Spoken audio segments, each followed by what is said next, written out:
ഏറ്റവും പ്രധാനമായും അജീഷിന്റെ മൃതദേഹം പോസ്റ്റ്മോർട്ടം നടത്തിയതിനു ശേഷമുള്ള സംസ്കാരമാണ് ഈ നടക്കേണ്ടത്. പോസ്റ്റ്മോർട്ടം നടപടികൾ ഇപ്പോൾ മാനന്തവാടി മെഡിക്കൽ കോളേജിൽ തുടങ്ങിക്കഴിഞ്ഞിട്ടുണ്ട്.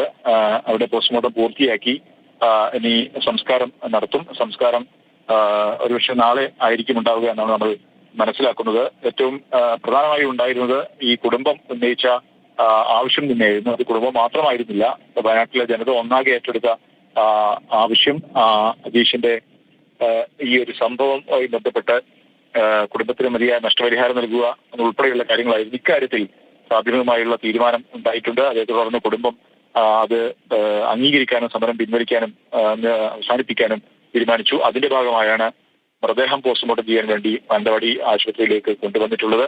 അതേ തുടർന്ന് പിന്നീട് രാഷ്ട്രീയ പാർട്ടികൾ ഉൾപ്പെടെ വലിയ നൂറുകണക്കിന് ജനക്കൂട്ടം പ്രതിഷേധ സമരത്തിലുണ്ടായിരുന്നു. അവർ ആ രീതിയിൽ അവരും തൽക്കാലത്തേക്ക് പ്രതിഷേധം അവസാനിപ്പിച്ച് പിൻവാങ്ങിയിരിക്കുകയാണ്.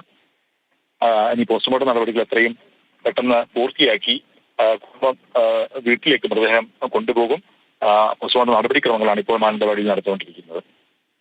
മുഹമ്മദ് ഷേദും എം കമലുമാണ് വയനാട്ടിൽ നിന്ന് രാവിലെ മുതൽ അവിടെ നിന്നുള്ള വിവരങ്ങളൊക്കെ നൽകിക്കൊണ്ടിരിക്കുന്നത്. എന്തായാലും രാവിലെ മുതൽ നമ്മൾ അതിവൈകാരികമായിട്ടുള്ള രംഗങ്ങൾക്കാണ് വയനാട്ടിൽ നമ്മൾ കണ്ടുകൊണ്ടിരിക്കുന്ന കാഴ്ചകളാണ് വയനാട്ടിൽ നിന്ന് വരുന്നത്.